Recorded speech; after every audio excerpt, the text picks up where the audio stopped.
All right, can everybody hear me all right? I think we had the last group finish the praying. Gonna switch this out to here to use the computer in just a moment. And it's good to see different groups praying. Um, all right, what we'll do is have one more prayer, and then we will get started with, that's not what I'm showing here. We'll get started with, there we go. We'll get started with the study for tonight. Let's go ahead and pray. Father Heaven, thank you so much for today, for the different things that you do for us, for the answered prayers, the protection you've offered, for a good series, for the exciting things that you will continue to do, Lord, with this group and around this community. Father, as for today, as we open your word again, we ask that just as like in previous times, that you can bless again, Lord, for we ask it in the name of Jesus Christ. Amen. All right, so we are in Revelation chapter 13. So I'd like to, as we're transitioning now, we're not going to talk anymore on the first beast, the sea beast. We're going to be spending more time now on the land beast. So we're going to have a little bit of a transition because some things we're going to see that kind of remain the same in terms of what the strategy is. And what do you guys recall? What are some highlights, some things from the first beast that we talked about over the last few weeks that you guys recall as something important, or maybe as something that you had heard for the first time? Is there anything just to sort of help us refresh as well, since I know we had an off week due to the weather? And then due to the series as well, so we've had 2 weeks off actually.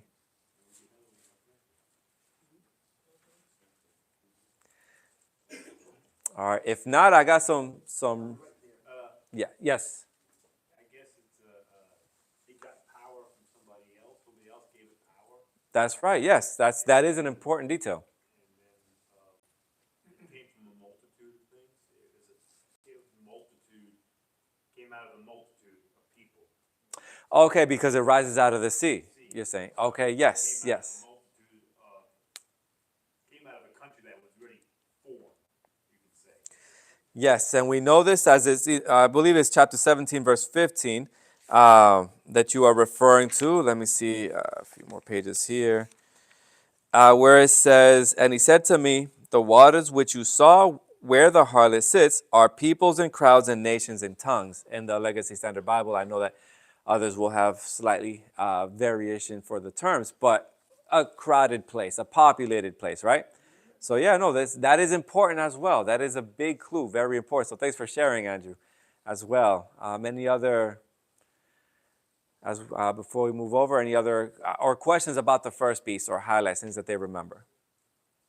And an illicit church-state relationship. The first beast, yes, they sure did. They had that for a very long time, right? The church. 1,260 years. Yes, and we saw the manner of how they used that union as well. And it was a violent one. It was an oppressive one. It was a forceful one. Yes, we got to see that as well. So here are some things, and then we're going to continue. Yes, comment as well? Sure. Yes, blasphemy. Why does that stand out? Tries to usurp the power of God or put itself in the position of God. Yeah, definitely, which is also a very big clue, right? Usurping the position of God, claiming the power, trying to do the things that he does. It's a reference to the first beast. And that is another way, another clue that can help us identify him. So we already heard a few as to it came from a populated area, Middle Ages. These are some of the things that it did. And as we, as we remember more clues that we study, they serve us to help us identify what that power is. I think change times and laws. Yeah, okay, we would need Daniel 7 for that. Yeah, so, but the thing is that Daniel 7 matches a lot with Revelation 13. So yes, there's that in harmony. So there is that too, which is another clue that can help us identify. That's not the only thing we want to accomplish with Revelation chapter 13. We see that really another thing that it has been a counter move, I suppose. I mean, it comes after Revelation 12. And in Revelation 12, we learned that after there's a big sequence of war and some other things, that God has a remnant. And he describes them as keeping the commandments and having the testimony of Jesus or spirit of prophecy. So as the enemy is seeing this, by the way, this is late 1700s, early 1800s, mid 1840s. As the enemy is seeing this, he's waiting on the seashore, awaiting what help will arrive for him. Maybe I could have said that differently. What help he's going to conjure, or he's in a state of waiting, which is interesting because we're not often given an image of the dragon waiting, the dragon striking, the dragon scheming, the dragon tempting, the dragon accusing, the dragon speaking, looking to devour, right? But the dragon waiting, that's not a picture we often see. But that's what we have in that either verse 1, depends on the Bible translation, either the very last verse of chapter 12 or the very beginning of chapter 13. If I was to, this is the way mine reads in verse 1. And we talked about this earlier as well, but it says, instead of, and I stood on the sand, it says, and the dragon stood on the sand of the seashore. So some versions may have that, and I think that's very revealing as well. So that's a little bit of a review. What I'd like to do then is move, before I hit the next slides, is that one tilted at a good angle, or should I bring it more to, it's good there? Okay. All right, so one of the things that we can learn too is that, I mentioned the word countering, this dragon is countering. It's not much original plans that he's throwing out there. We've talked about things like, is it a parody? Is he mocking, the steps of Christ? Or is it more of an imitation because it works? Kind of type of thing. An imitation, yes. And so here are some of them. I'm not necessarily going to do all of these again. I'll stand out for, I'll mention a few of them, but we had some time ago. But it's interesting. One of the ones that I thought was fascinating, because I was learning too while I was doing this, which is a really nice part of being able to do these things. I get to make discoveries and see things that I hadn't seen before also. And one of them was that Jesus, according to Luke chapter 3, verses 21 through 23, he didn't begin his ministry until after he came up out of the waters. When he come up after the waters, and then it says, I think it's at verse 23, that, and then he began his ministry. Matthew might not put it like that in those words, but Luke does. And what's interesting is that when you look at the story of the dragon, the beast, the sea beast, not the dragon. When you look at the story of the sea beast, it is when it arises out of the water that its ministry begins, in a way too. It's fascinating to me how it was given 42 months. The ministry of Jesus lasted how long? Well, or 3.5 years. 3.5 years. But we've learned that these numbers are interchangeable. Now, Jesus had a literal 3.5 years, and the beast had a prophetic 42 months. But they're terms that are used to represent the same number. And, and you guys see some of them. The beast wears multiple crowns. Jesus in Revelation 19 has multiple crowns. The beast wields a sword, but so does Jesus in Revelation 19. And the parallels continue to build up as we get to the, these are just reminders from the sea beast to the land beast as we transition. But it's as if he's really closely mimicking the life of Jesus. And as we get to chapter 13, it's important because we're going to find a verse that says he deceives, that the second beast deceives. And so it's much like what the first beast is doing. It's being used by the dragon to mimic, to make a counterfeit. By the way, Jesus receives much worship after his after his death, all right, and his miraculous resurrection. And he receives worship as a result.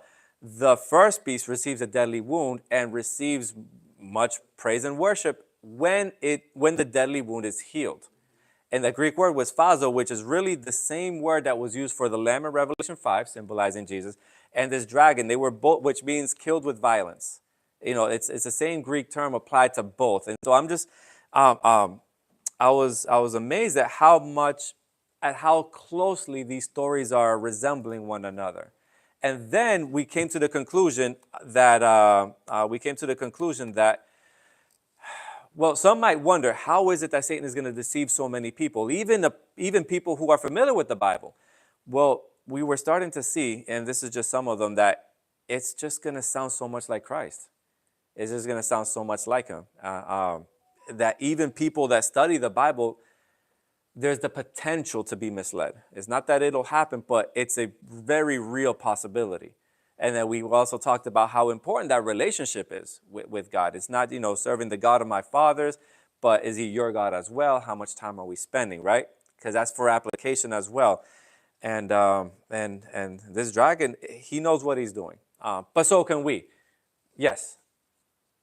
Yeah, that's why I think, the Bible says if it were possible. Yes. deceive the very elect, meaning it's not necessarily possible. You know, I mean, in is it, yeah, it's in Acts where it says that the Holy Spirit guides us to all truth. Yeah, yeah. So if somebody's sincere, they won't be deceived. But the problem is, we can be self-deceived and not realize that we're not quite as sincere as we may think we are. That's dangerous sounding. There goes upon, you know, the heart is deceitful above all things, right? Yeah. So it's like you can think that you're not deceived, and you are. That's why later in Revelation we'll encounter where it talks about all the things that we did in oh, is that Revelation or is that in the Gospels? Which one? What part? Where it says, you know, where we talk about all the things that we did for Jesus. All the Sounds things like the in Jesus' Gospels. name, and he says, I never knew you. Yeah, I think it's Matthew 25 or 26, somewhere around there. Okay. So, but that goes to show that some of the things that they're talking about doing are gifts, you know, the things that Yeah. that would qualify under the gifts of the Spirit, which, you know, we've talked about this before, but the gifts of the Spirit can be counterfeited. It's the fruit of the Spirit that the devil can't counterfeit. Yeah. Right? So that's why it's like you always got to pay attention to the fruit of the Spirit, what's going on in the heart versus just the external manifestations, because the external manifestations can be counterfeited. So it's kind of important because, you know, you do see these parallels, and if you're so used to just, you know, even here's the thing, even calling yourself a student of Scripture, right? You can be very familiar with the Bible teaches, even prophecy, and not really have a deep relationship with Christ and connection with Christ, right? And that will be evident in the fruit of our hearts, not in the signs, but like you said, like imagine knowing prophecy and seeing all these identifying marks of Jesus, but as you're showing right now, like you could be applying those towards the beast and be like, hey, this makes sense. This is supposed to be. This has been prophesied. Like, you know, one day people are going to look at this beast power and they're going to say, oh, this was prophesied. Like there's a biblical case that can be made. Yeah. Right, for the beast power being, you know, a revelation of Christ. Yeah, I mean, he shares attributes, or what's said of one is said of the other. Yeah, and that's just the first beast. The second one is going to complicate it a bit more. But yeah, no, it's a very important thoughts as well. I don't know if anybody has any thoughts or questions as to what was just mentioned. It's good to consider healthy.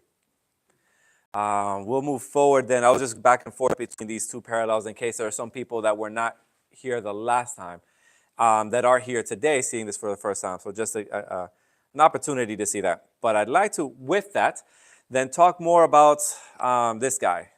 Doesn't look like that, but it's a representation here. The beast that comes from the earth. So I'd like to look at, and we'll read it together, and we'll see how far we get. But is there someone that would like to volunteer? We're in chapter 13 of the book of Revelation. But now, finally, verse 11. Is there someone that would like to read or would not mind reading with a clear voice verses 11 through 18? And then we'll reset, see how far we make it. Again, that is Revelation chapter 13, verses 11 through 18. Yes, Renee. You'll read it? All right, thank you. Then I saw another beast coming up out of the earth, and he had two horns like a lamb, and he spoke as a dragon. He exercises all the authority of the first beast in his presence, and he makes the earth and those who dwell in it to worship the first beast, whose fatal wound was healed. He performs great signs, so that he even makes fire come down out of heaven to the earth in the presence of men. And he deceives those who dwell on the earth because of signs which it was given him to perform in the presence of the beast, telling those who dwell on the earth to make an image to the beast who had the wound of the sword and has come to life. And it was given to him to give breath to the image of the beast, so that the image of the beast would even speak and cause as many as do not worship the image of the beast to be killed. And he causes all, the small and the great, and the rich and the poor, and the free men and the slaves to be given a mark on their right hand or on their forehead. And he provides that no one will be able to buy or sell except the one who has the mark. Either the name of the beast or the number of his name. Here is wisdom.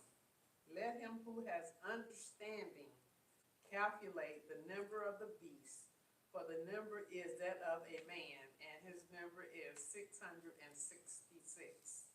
All right. There's a lot of things that is in the news, that is in books, Christian books, even Christian fiction books, movies. There's a lot of words and concepts here that have been part of even media, culture, productions, right? A lot of things that people either draw inspiration from. So as we go forward, we can look at it in light of all those things, pop culture, whatever else. But we can also look at history. We've talked about Christian history a lot when we were doing the 7 churches, 7 seals, 7 trumpets. So we can draw from that experience some as we're going to consider this. Also, as I was reading a different author on this, I was reminded again of something we've said from the beginning, is that, and this author noticed it too, which I started reading just to continue to consider what other people have to say as well, or to be aware, familiar with. But this person has said that, in his own words, I'm paraphrasing now, that Revelation it's impressive of how much it draws from other parts of the Bible, namely the Old Testament. So we can, take, as we're talking about these things, see if any pictures of the Old Testament come to mind. If as in your imagination, as you're picturing a scene, if you've seen that before. Sodom and Gomorrah. Okay, that's one place. I do see fire, right, somewhere in these verses here. And we got some other things. But I'd like to, as mentioned earlier, reset to this part here. This is the first thing that I want to mention. Yes, Revelation will talk about things from other parts of the Bible, including a lot of the Old Testament. We've said that before, but it's doing something that it already did in its, just a few chapters ago. We now have, remember, we said that in some versions, depends if it's the last of the chapter 12 in some Bibles, but also chapter 13, verse 1, that the dragon is waiting. He's waiting for, can I say 2 witnesses? He's waiting for 2 witnesses, in a way, for 2 beasts to come up, because that's who come up. And I'm wondering if that is the case. Well, we've seen 2 witnesses before, haven't we? In chapter 11. So that's a fascinating thing to consider at that time. He's waiting, and this is not much after, because it's still in the time frame, at least towards the end of chapter 11, where this dragon is standing. It's towards the end of that, 1790s. And so, late 1790s. And so we consider that, I'm wondering, is he going to try to do something completely opposite, but to have an appearance of the original 2 witnesses, the Old and the New Testament, as we studied when we were in chapter 11. So that's one thing to consider. A lamb-like beast that speaks like a dragon, and then one that has a composite makeup of a leopard, not in this order, leopard, bear, lion, and then the other nondescript beast with a lot of horns. Those don't look very friendly. They look like predators, but the second beast has a little bit of a different look. And I'm wondering if it'll continue to contribute to a little theme of deception on the part of the dragon. Any thoughts on that, though? Because that's something that actually I had read so many times, but I didn't really look at it from that angle. The dragon waiting for his own 2 witnesses. And I wonder what they're going to proclaim. I wonder who they're going to target. I wonder who they're going to talk to. No, just something interesting to consider, no? Dragon is obviously a reference to Satan. Dragon's a reference to Satan. He's counterfeits God, so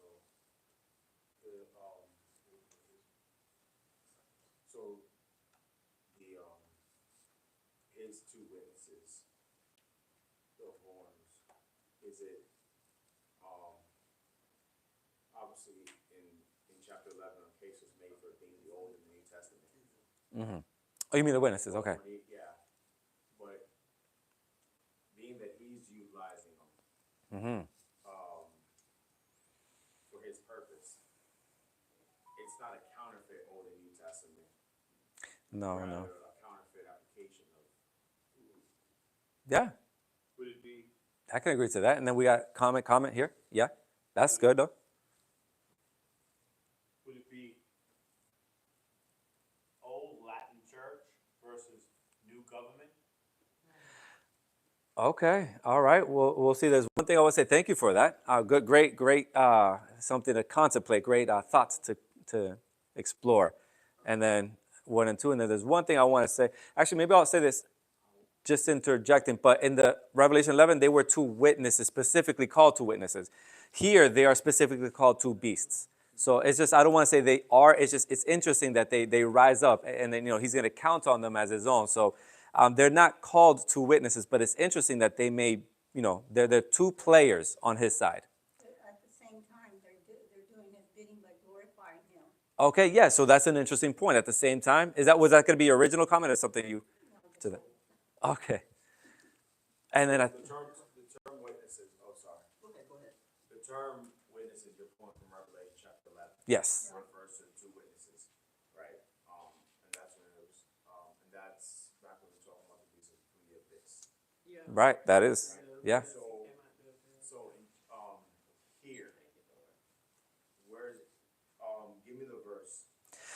So we got The a, verse where you're pulling the two that we're comparing now to the yes, witnesses. yes, so, 11:3, and I would grant authority to my two witnesses. No, but in oh no, in chapter 13.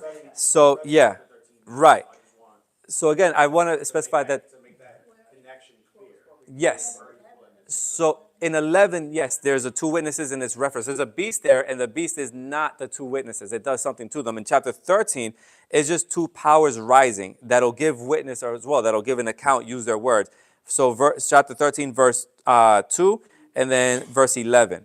They're not referred to as two witnesses. They are, just to not be mistaken, they are two beasts. Revelation 11 has its own beast. And we know that a beast represents a government, a nation, a kingdom, a civil power, if you will. So I don't want to call them or give the impression that they are two witnesses like the ones of Revelation 11. But it's interesting that they prophesy. By the way, I think that they also call fire down from heaven, right? Or do they shut up the windows? He said the earth. So this is really referring, this isn't referring. No. These are not referring to the. They are not. That's- They're not.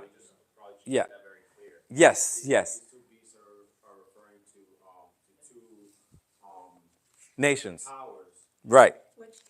nations or powers in their own right. Yes. The only thing is that they both do miracles and wonders like the two witnesses, but they're not the two witnesses. The first of which, the beast from the sea, having been already identified as the papacy. Okay. Yes. Yeah. The government or political power. Yes. It would be, and we're on track to identify the second beast. Comment here as well. I'm not sure, but I think. Another thought, you were asking for similarity between this and Old Testament stories. Okay. To me, one thing that stood out is, in this whole passage is the second beast is obviously involved in compelling false worship, Compelling false worship. Okay. which is, we saw two similar stories in the book of Daniel regarding Nebuchadnezzar. Okay, and we are going to draw from him as well. We are. So thank you for that. That's a great observation too. So for this, at least, so that I'm not giving a wrong impression with this comparison, two nations, right? So it's two nations, but it's interesting that they are going to witness for somebody, and they are going to do some miracles, but they are not that. They are two nations because they are specifically in 13:2 and 13:11. They are specifically two beasts. So I want to continue with that now. The first one, as mentioned earlier, rose from water, and we got to see what that meant, right? We were reminded, and we covered that, and it's from the Bible, chapter 17, verse 15. To paraphrase it, would be a populated area, but multitudes, many peoples, many languages. It's a populated area. But earth, well, here's some interesting things. If water equals all that, then earth would be the opposite of moist, right? The opposite of, it would be dry instead of wet. So if we're just going to go on opposites alone, would it be safe to conclude that the earth would be a place not very populated? Would that be fair? Sparsely, yes. Sparsely. And for the Yes. sake of clarity, while like versions, we might be reading the Bible and it might say earth. Oftentimes when we think earth, we're thinking of the globe. Yes. This is referring to land. Land. A reference to land. Water. Yes. Now the land doesn't have to look like that, desert cracked and all that. I've seen land like that when there's not much rain. It doesn't have to be as specifically, but even if it wasn't, it would be land that is not wet, that is not dry, not filled with water, not an ocean or a sea, right? So then if it's the opposite in that regard, then we could conclude that it is the opposite also in terms of heavily populated, well, not much populated. It would have to be a nation rising. By the way, this is still going to put us in the late 1700s somewhere. It would be a nation rising that would be scarcely populated, and we'll get a few more clues later on. Unpack real quick why it must rise in the 1700s. Why it must rise in the 1700s. All right. In line with the context Sure. else that we've been reading. Sure. Chapter 12, chapter 11, and chapter 10. Oh boy. All right. How can I do this in few words? Because I know chapter 10, it's going to give us the experience, if I can say this generally, and make the last verse. You must prophesy again about many peoples, nations, tongues, and kings. This was after the experience of the little scroll. So I'm using chapter 10. Man, and actually, I mean, honestly, like it could almost be. yeah. It actually takes us back chapters. Yes. You remember even when we were looking at the seven seals, right? That's what I was noticing next. Yeah. Right.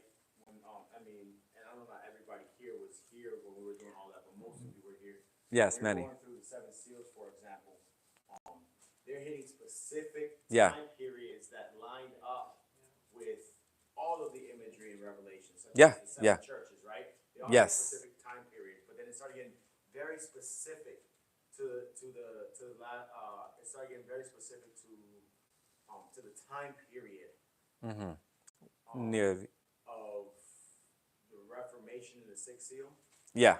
and then now to the 1700s and the seventh seal, which is what we've been kind of unpacking Yes. over the last few chapters. So And that is where chapter 10 leaves us around that time. Actually leaves us in around the early 1840s.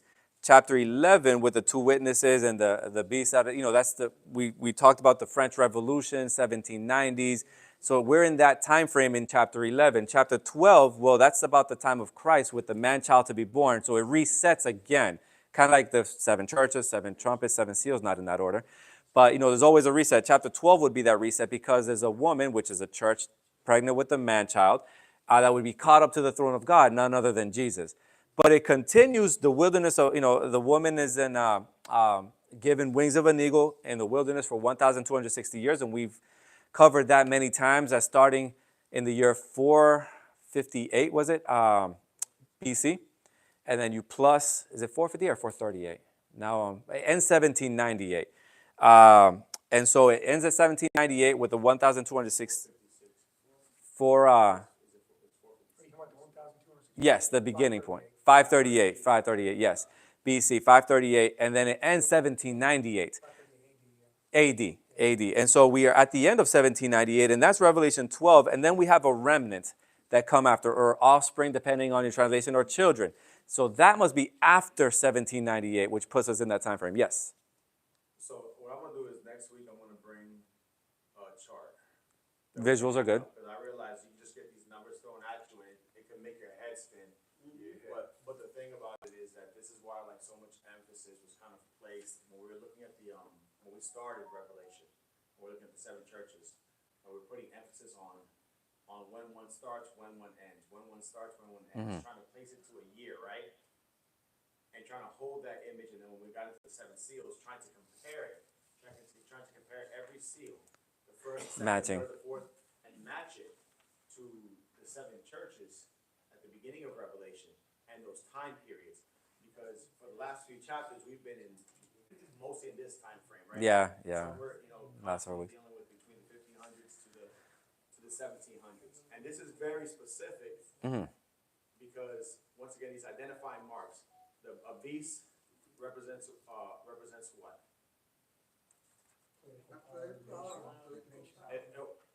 It represents the power, yeah, right? And even those beasts have horns which represent nations, right? As you he's mentioning. One comes out of the water, which represents what? Multitude. So it comes out of a very populated place, and now we're looking at one that's going to come out of a power that's going to come out of a sparsely populated place, specifically in the 1700s. So Are you going to keep building a case for this one?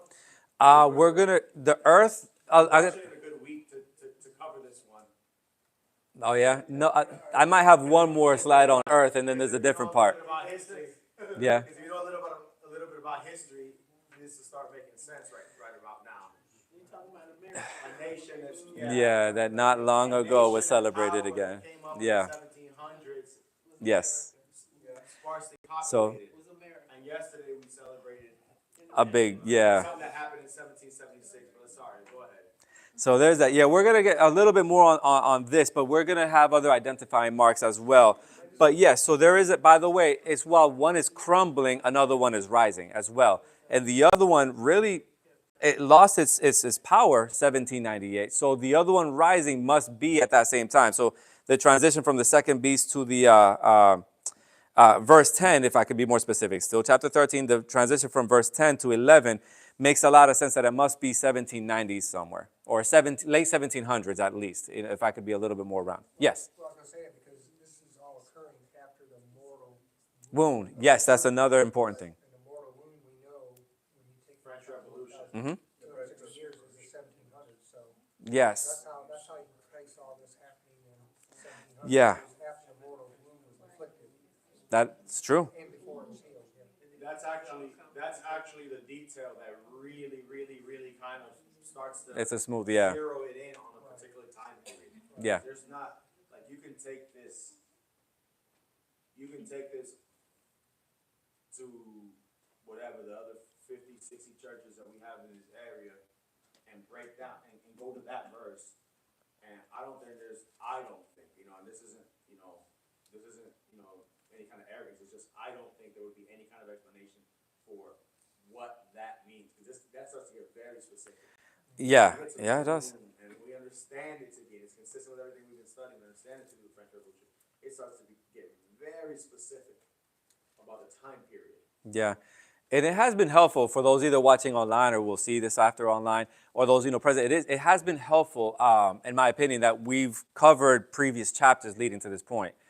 There's a lot of, you guys might have noticed a lot of repetition, except for that now we're really being specific to a lot of our time, and our beginnings. So and it'll continue doing that. But yes, and thank you as well with the comment earlier. It's basically, yes, that transition from verse 10 to 11. We know and we've identified in many ways what the first beast is, who it is. And now as we transition to another, we know that its end was 1798. So this one has to be developing, gaining momentum around at least, during that same time. So that's why it must be rising as well. It's coming into power while the other one is declining in power, at least in that time of history. So there's a little bit more aside from the earth. What's interesting is that when we consider chapter 12 again and verse 16, because we see, some alarming things about the earth, the beast from the earth. But it's interesting that there was a time that it wasn't so much alarming. I don't know if somebody has 12:16 that could read it. Of Revelation.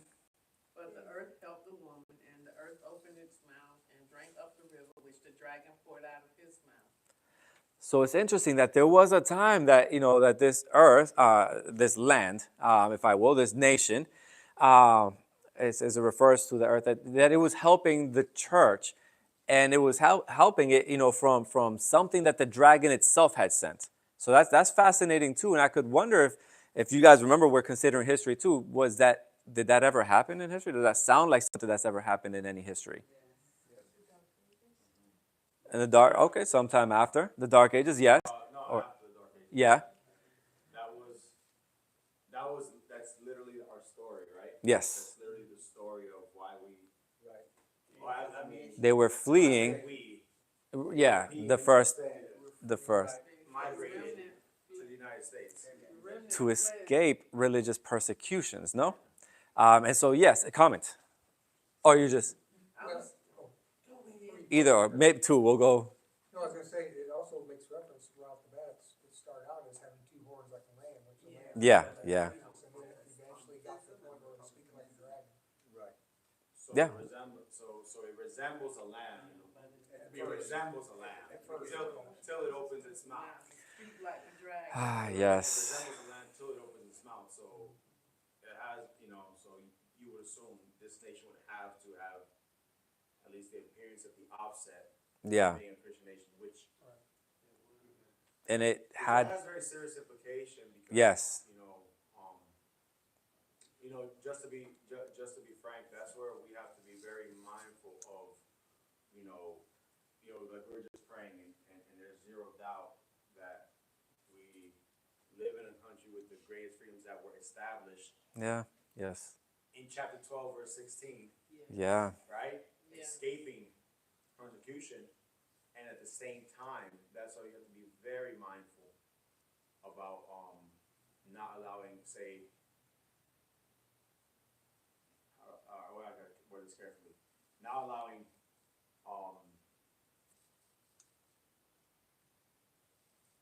patriotism to turn into nationalism, as in, like, you've heard terms like Christian nationalism. That is not something that's a desire of God. Sounds like it would be And merging we something. Keep unpacking this before we go Yeah. deeper into that. But I don't know if you're seeing like I don't know if you're seeing like that difference there and the danger there, right? That's the very thing. That's the very thing that. That's what the CBs had. Chapter 12, verse 16, they were escaping. Yeah. Yeah. That was a dangerous time, and we have, the sea beast had these two things together. The first beast, and we already studied, and we saw how not very good, not a good situation. Because you can still have, it's the thing about, the part about resembling a lamb until it opens its mouth. Yeah. That's not just an identifying mark of how we started. You can still be Oh, yeah. on that stage, right? Mhm. And as a matter of fact, as we continue to study, I think it's going to become very Yeah. evident that when things end, it will still have. Oh, that it's gonna look. appearance It's gonna look very of a Christian. lamb, Yeah. but speak like a dragon. Yeah. Looks like Christ, or takes on the appearance of Christ, while actually doing the bidding and being the mouthpiece of the dragon, which is Yeah. the devil who just simply wants to counterfeit. And much like that, like the people pulled into the system of the sea beast. A lot of, not all of them perhaps, but I'm sure a lot of them thought they were doing God's will. They were under the impression, this is for God, this is in the name of God, I'm doing the will of God. They were deceived, but they really believed that. And in the land beast, we're going to see that that's still going to be the case. It's just going to be a lot of people That's thinking. incredibly deep what you're saying Yeah. right there, and I think this is something that can't be lost on us. And I'm going to say this: that it's the two A's that we can take a lot of pride in. One is Adventism, and the other one is being American, right? I don't think that can be lost on us, because what you're saying right now is extremely deep. A lot of incredibly sincere people trying to follow the Lord came out Yeah. of the beast of the, were caught up in the system of the beast of the sea to this day. Right? To this day, yes. To this day, right? This is why God, will call for His people to come out of it, right? But in the same way, if you don't sympathize, that's why I always try to be real careful. I know it feels like I play devil's advocate a lot, but I always try to be very careful when we start getting on an anti-Catholic tirade, because it's kind of like, hold on. You don't realize that there's first off, the beast of the sea, we identified that is the papacy, Yes, yeah. not Yeah. the Catholic Church. There is a distinction. There's a distinction. That's the head of, right? That's the head of the orders who come from the papacy, and it is in all sorts of systems, not just in the Catholic Church, right? When we start to unpack a little more. Oh, yeah, the mark. well, before that, I'm going to show you guys a quote too, that's not limited to us. Yeah, that's coming up. I got at least 2 examples of how that happened very close to home. So that gets picked up all over the place, right? Yeah. It's just easy to single out one particular But here's the thing, but on the other end of that, somebody across the sea or in any neighboring country also could be a student of prophecy, identify that, and now speak of us as Americans as part of as part of the beast power. The land beast, yeah. The land beast, the same way that we speak of Catholics We could be lumped into that group just as because, people yeah. part of the beast power. I mean, do you see that? There's two beasts. It's just usually we're here, so it's like it's easier to point the finger and say, oh, this person is part of a lost system. Not necessarily, because if God didn't have people in, to cross analogies, but if God didn't have people in Babylon, he would never say, come out of her.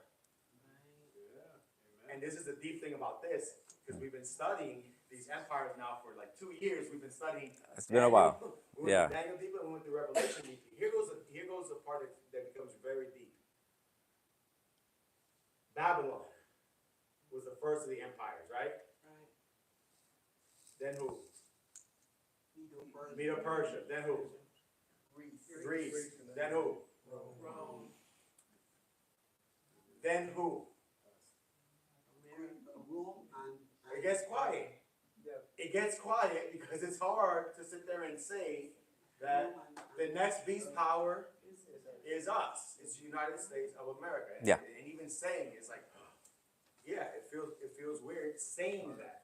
But it hurts because you grew up with this particular ideal. But Yeah.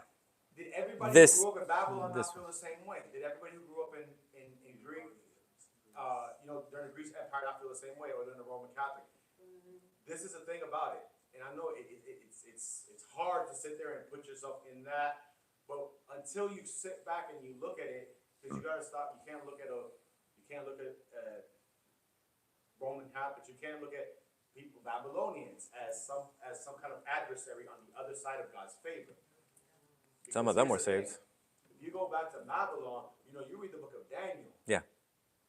The book of Daniel, the first 6 chapters are, or not the first 6 chapters, the first three or 4 chapters seem to be as much about saving Nebuchadnezzar as they are about saving Daniel. Meaning God did not have you know what I'm saying? God did not have a disinterest for Nebuchadnezzar. He was not fighting against Nebuchadnezzar. He was, go read those chapters and you'll realize it's like, man, it almost seems like it's all about figuring out how to save Nebuchadnezzar. Right, those chapters. And then you look at Medo-Persia, even Medo-Persia's rulers, because I can't tell you Medo-Persians, but even Medo-Persia's rulers, you think God had love for them? Yeah. Yes. As a matter of fact, they had a great ruler. Ed just mentioned him, Cyrus. Cyrus is one of the best kings that God used to carry out his purposes in Medo-Persia. Right? So it's it's understanding in that light, man. We grew up. Yeah. A lot of us were lucky enough to come out of the womb in what I believe is the greatest country in the United States. But you have to understand, I say that in the same way that somebody born in Babylon, somebody born in Greek Empire, somebody born in Medo-Persia, were born in the greatest empire of their time. But that gives no moral it's far from any kind of moral superiority. This is scripted in this is laid out in scripture, and it actually can come with an inherent danger.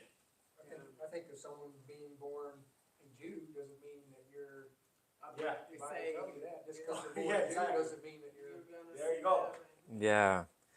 Yeah, on So- the flip side of that, being born a Jew doesn't mean that you're any more. Right. Yeah, that's not that alone.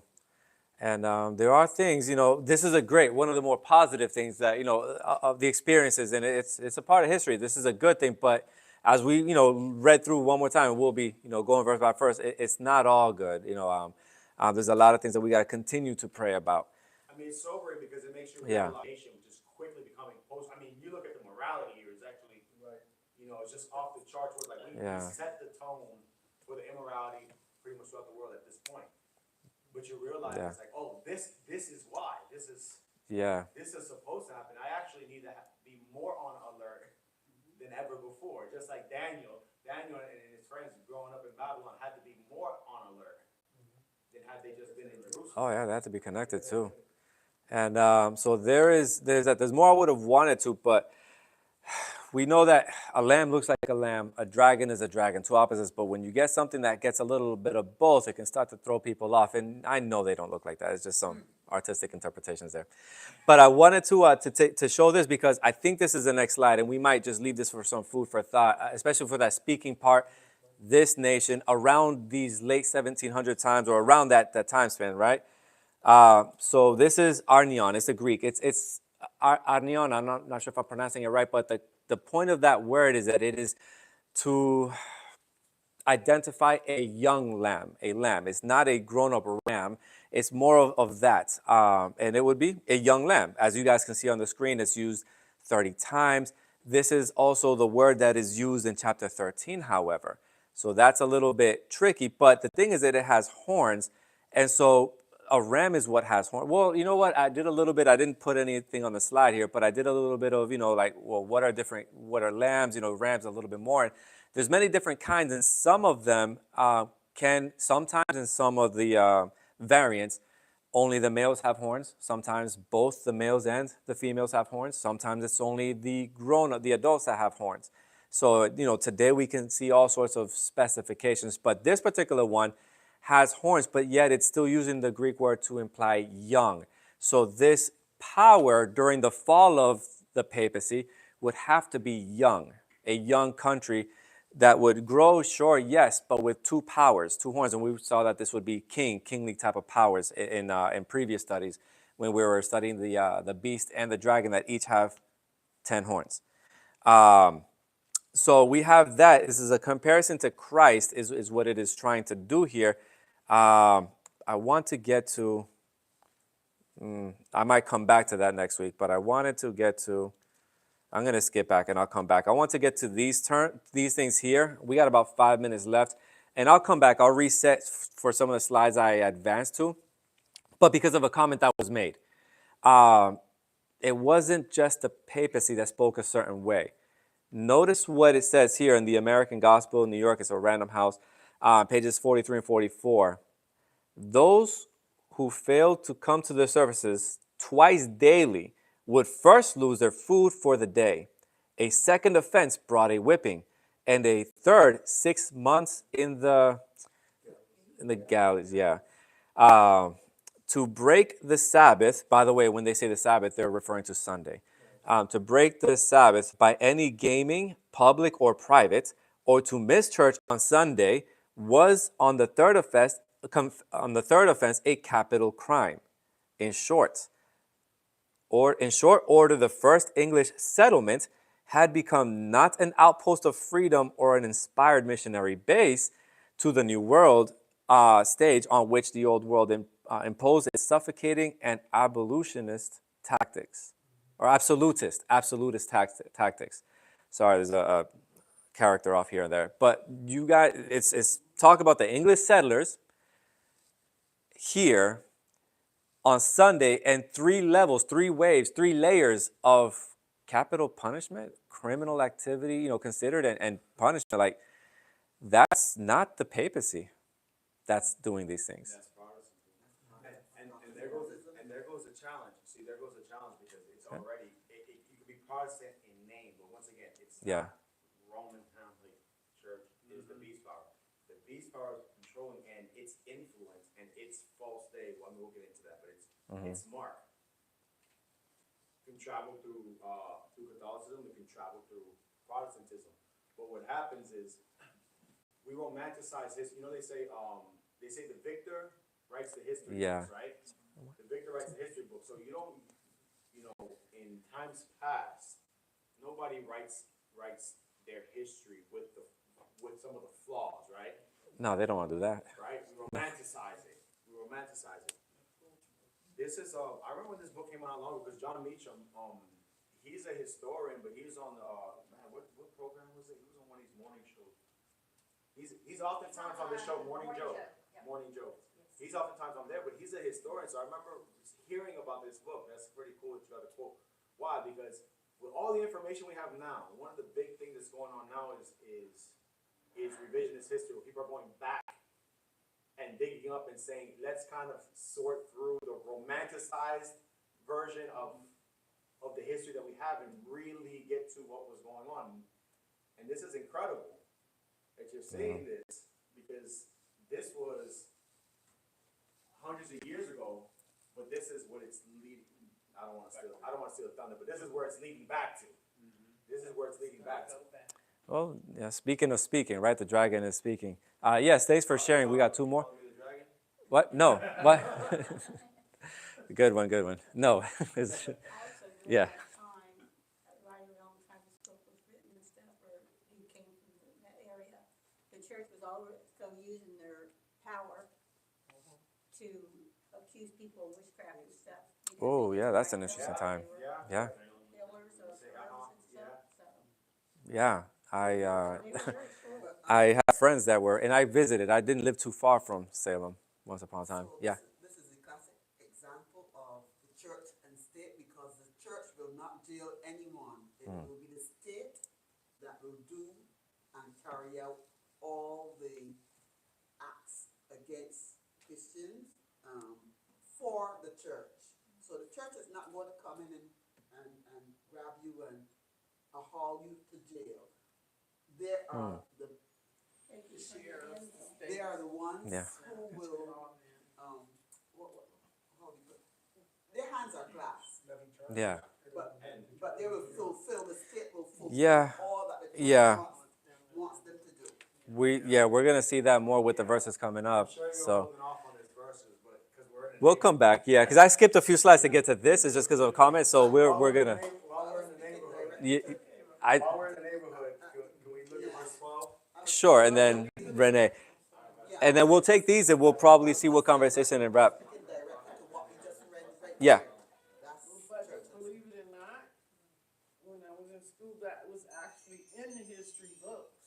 Oh, really? Okay. How they So that was it. So you guys. and how they did early Americans when they wanted to teach. A lot of them left and died and perished, or the Indians Yeah. took them in because they did not have freedom to practice and worship. I said, Ouch. "Well, Yeah. that was in my history book." Yeah. Okay, I'm telling my age. But yeah, it's in the history yeah. books, that part. And It should, yeah. insurance and stuff. If you had dreams or you might have had epilepsy, they called you the devil. Yeah. There was Nothing different about times. that. It was generational curses again. Mhm. Then.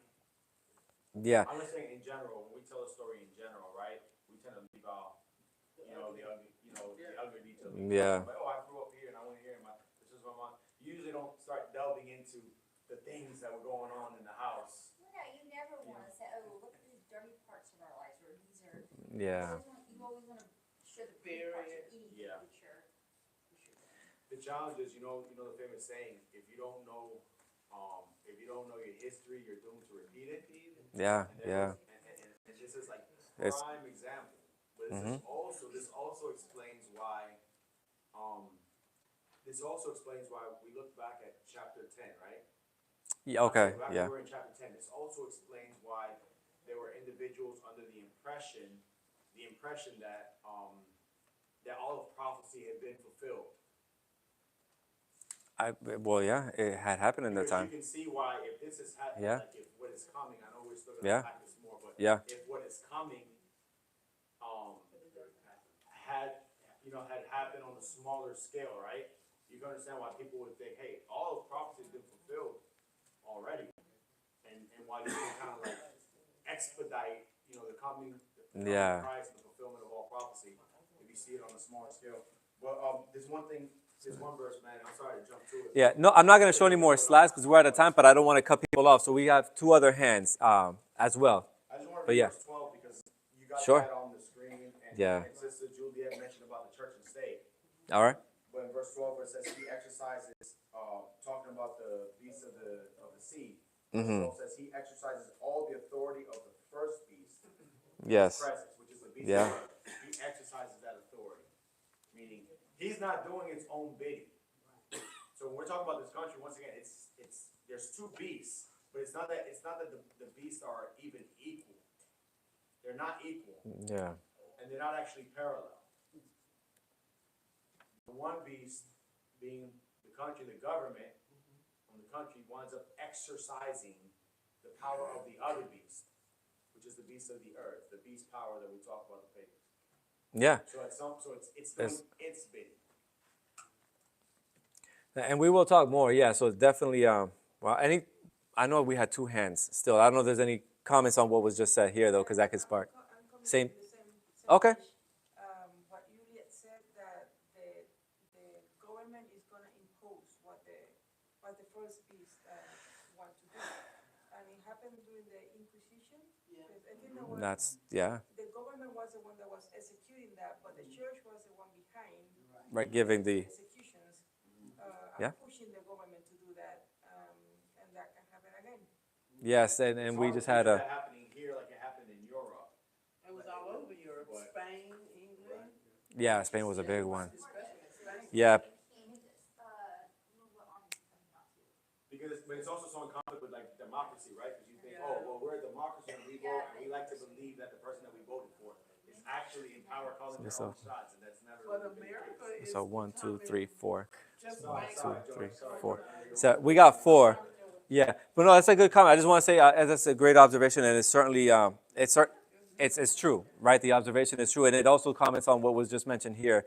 So we have 1, 2, 3, 4. Yes. I think something we ought to keep in mind goes along with what the pastor was saying a few minutes ago. Okay. While we're all sitting here as Seventh-day Adventists, or at least most of us, thinking how holy and righteous we are, and man, I'm not having anything to do with that land beast. Why I am in the true church here. Well, be careful a little bit, as the pastor says, on where our fingers are pointing. Because let's not fall into that trap. All of what we're studying here is excellent. Very good. Praise God. But Yeah. be a little understanding about the other people. Am I right? Amen. You know, that, well, they're lost. We are not. Be a little careful there. Agreed. And feeling very superior. Because we've got a ways to go. On both the church side and the state side. My comment is very quick, it's just that the politicians and the government was behind Jesus' crucifixion.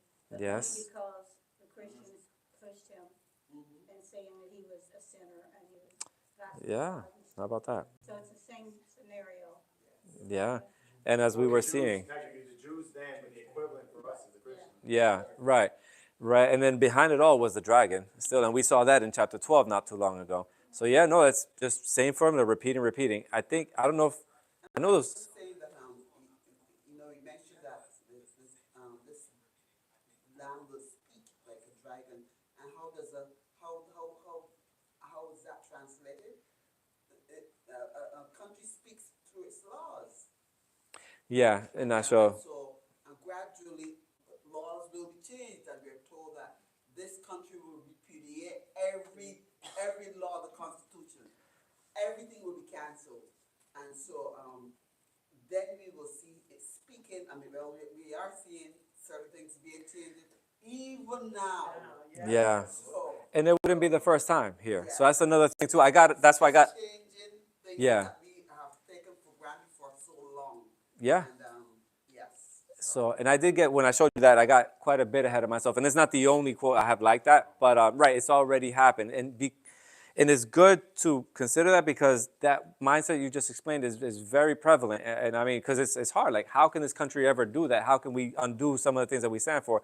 But it's already happened. And it's prophesied that it will again. So, yeah, it's a great observation. We got 2, at least right now, that I know. So what I'm piggybacking on what Sister Juliet said about how everything's reverting back in America, even constitutional rights are being slowly, little by little. There's been some challenges, yeah. Removed from every American, not just minorities. All Americans are losing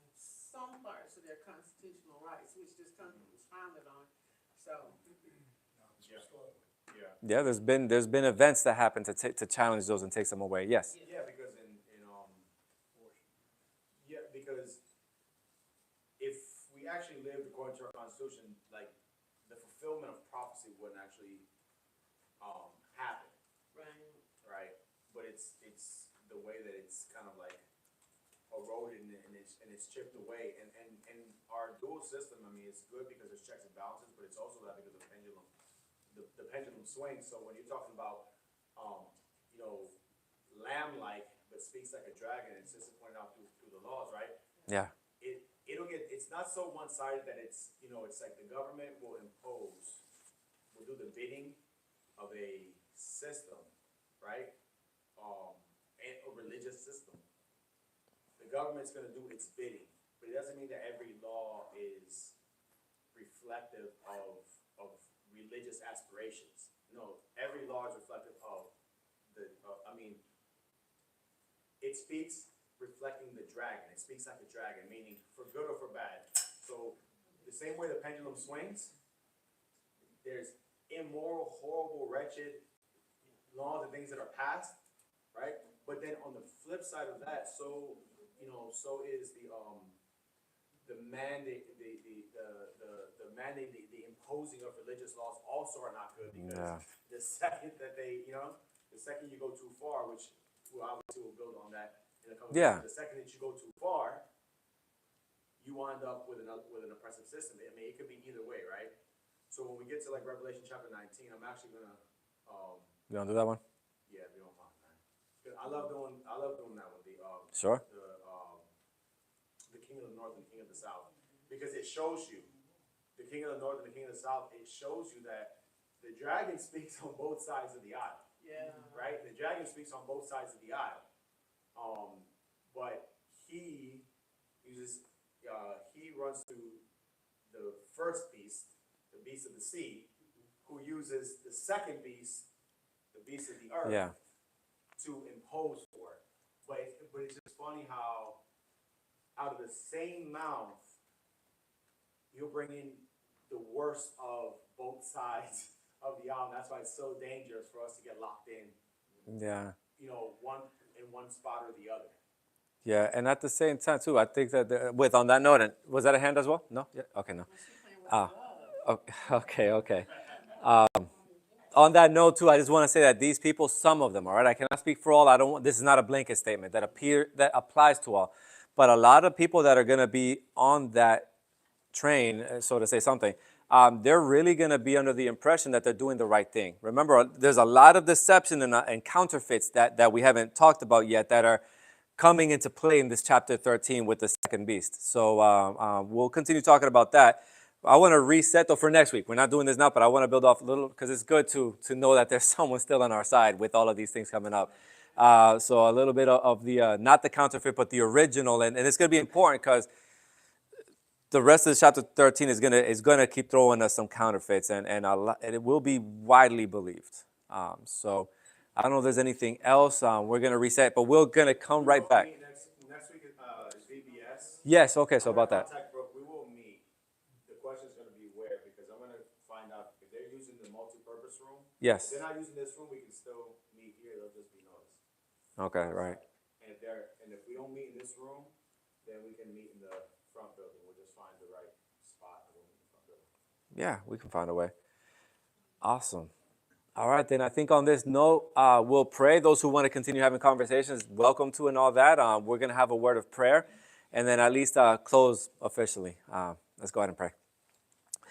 Father Heaven, thank you for this evening. Lord, while it rained a little bit on and off here, I'm thankful for a pretty good group that came, Father. And I'm also grateful for the comments that were shared, the questions that were asked, the verses that were read, everything, all of the above, Father.